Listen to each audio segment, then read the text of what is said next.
We live in a culture where women are not valued as much as men. It's not fair, it's not rational, it's kind of nuts, but there it is. Our Bodies Ourselves took a stand against the general public of America's hate towards abortion and the inability of organizations and schools to educate women about sexuality in their own bodies.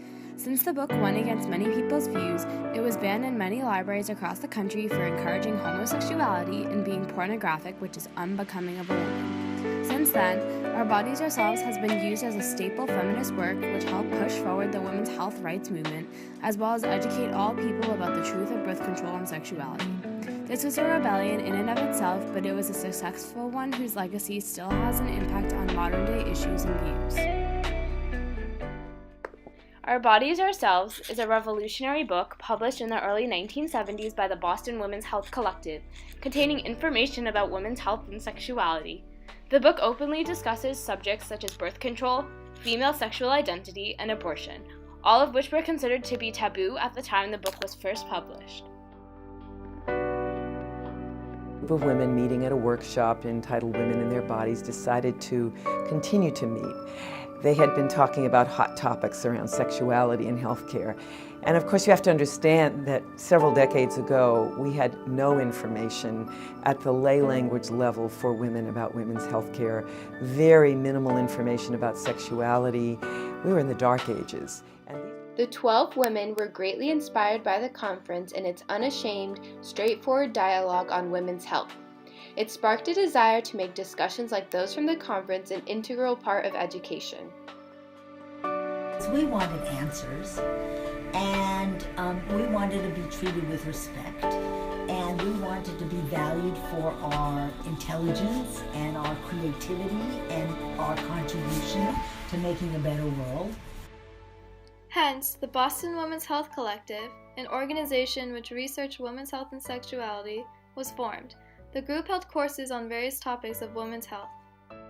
Miriam Hawley said in the documentary, "She's Beautiful When She's Angry," "We came together with a passion for a project. We would do a course on women and their bodies, and if women were excited about the material, they would take it into their communities, their neighborhoods, and just pass on the information."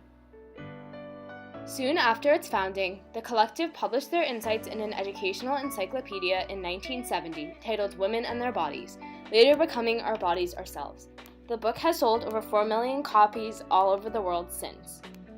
The goals were sharing this information, dissemination of this information to women, to men, to everybody who would be interested. We thought it would benefit everybody. The book went through many changes. For example, in the first edition, there was a chapter on lesbianism called In America They Call Us Dykes, which was renamed as Loving Women, Lesbian Life and Relationships because the word dyke was too derogatory.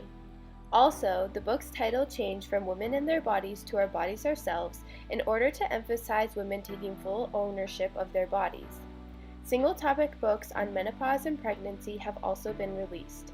To accommodate all women around the world, Obos has been translated into many different languages and adapted to fit with different cultures. The birth control movement helped lead to the writing of Our Bodies Ourselves. The birth control movement was a social movement in the early 20th century which introduced contraceptives to the general public. Before the movement, the Federal Comstock Act of 1873 suppressed the circulation of obscene articles, which included all information on available forms of birth control. The birth control movement was largely led by Margaret Sanger, a public health nurse and radical social reformer. In 1921, she founded the American Birth Control League, which later became the Planned Parenthood Federation. Several Supreme Court cases from 1936 to 1971 allowed birth control to become more and more accessible. The birth control movement succeeded in eliminating legal impediments to distributing birth control information and prescribing contraception. Movements like this one sparked conversation between women about reproduction and health, ultimately leading to the conversations that inspired Our Bodies Ourselves.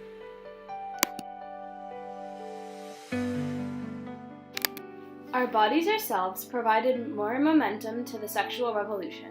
Beginning in the early 1960s and persisting through the 70s and 80s, the sexual revolution challenged traditional societal ideals in regard to sexuality and romantic relationships. At the time, women were considered passive participants in sex. There was no mention of a woman's own desires, nor discussion of the possibility of non-traditional relationships. These ideals were specifically portrayed in the media. For example, in the popular 50s show I Love Lucy, Lucy and her husband Ricky sleep in separate beds. Only bold movie directors signified sexual intercourse by having wind blow through curtains of a room. Obos took a stand by helping spark the discussion on women's sexuality, as the book addresses physical and emotional aspects of sex and was among the first non-fiction work to factually discuss a woman's sexual desires. Obos was also the first book to openly talk about homosexual relationships. Before the court case Roe v. Wade, many states had laws which criminalized abortion. In the places it was allowed, abortion was only legal in limited situations. Most people were forced to get illegal and unsafe abortions, either self-performed or done by an amateur. Illegal abortions in the 1950s and 60s caused about 1 million deaths. Roe v. Wade was one of the most controversial Supreme Court cases. The court decided that being denied abortion was unconstitutional as it impinges on a woman's right to privacy. Abortion remains a controversial topic and people have become divided by their views on it. Some are pro-choice, believing that a woman's right to abortion is absolute. Others are pro-life, believing that a fetus's right to life is indisputable.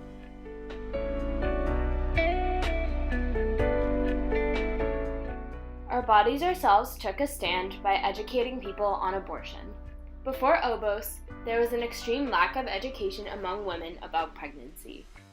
Madeline Feuer, a psychologist who worked at an abortion clinic, said, "A lot of women got pregnant because they really did not have any education about how they would get pregnant.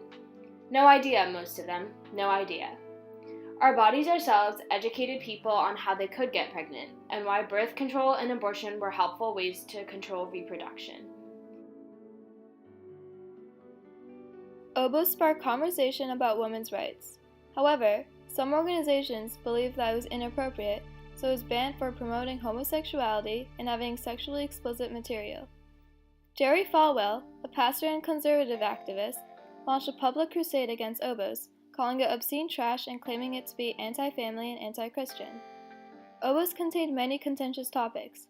The most controversial topics in the first edition included lesbianism, since at the time there was a resistance against homosexuals, abortion, because of the many mixed reviews about it, and masturbation, as it was considered inappropriate and pornographic. However, the book was considered very influential.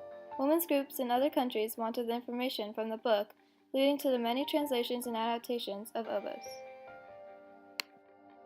And people wanted to know about Our Bodies Ourselves. They wanted to know how a small group of women did this. And they said to us, this information saves our lives.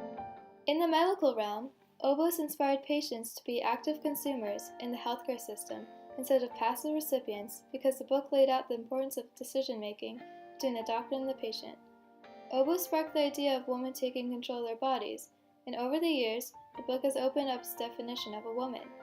It has added information about lesbianism, people of color, older women, and women with disabilities. Over recent years, it has included information about genderqueer and transgender people. Most importantly, this book has spread important information and awareness. As Valenia said, information is power, real power. Our Bodies Ourselves took a stand by being the first women's health book, giving women back power over their bodies, educating women about all aspects of women's health such as reproduction, abortion, and birth control, sparking discussion about women's sexuality and non-traditional relationships, and positively impacting women's rights. But we were very conscious of saying, this is not right, and if we can fight for civil rights, if we can fight for anti-war, if we can fight for everybody but ourselves, we can fight for ourselves. The legacy of Our Bodies Ourselves has continued to positively impact people all over the world. With the help of the book, The now nonprofit organization will continue to take a stand for women's rights until all women have access to a quality education about their bodies.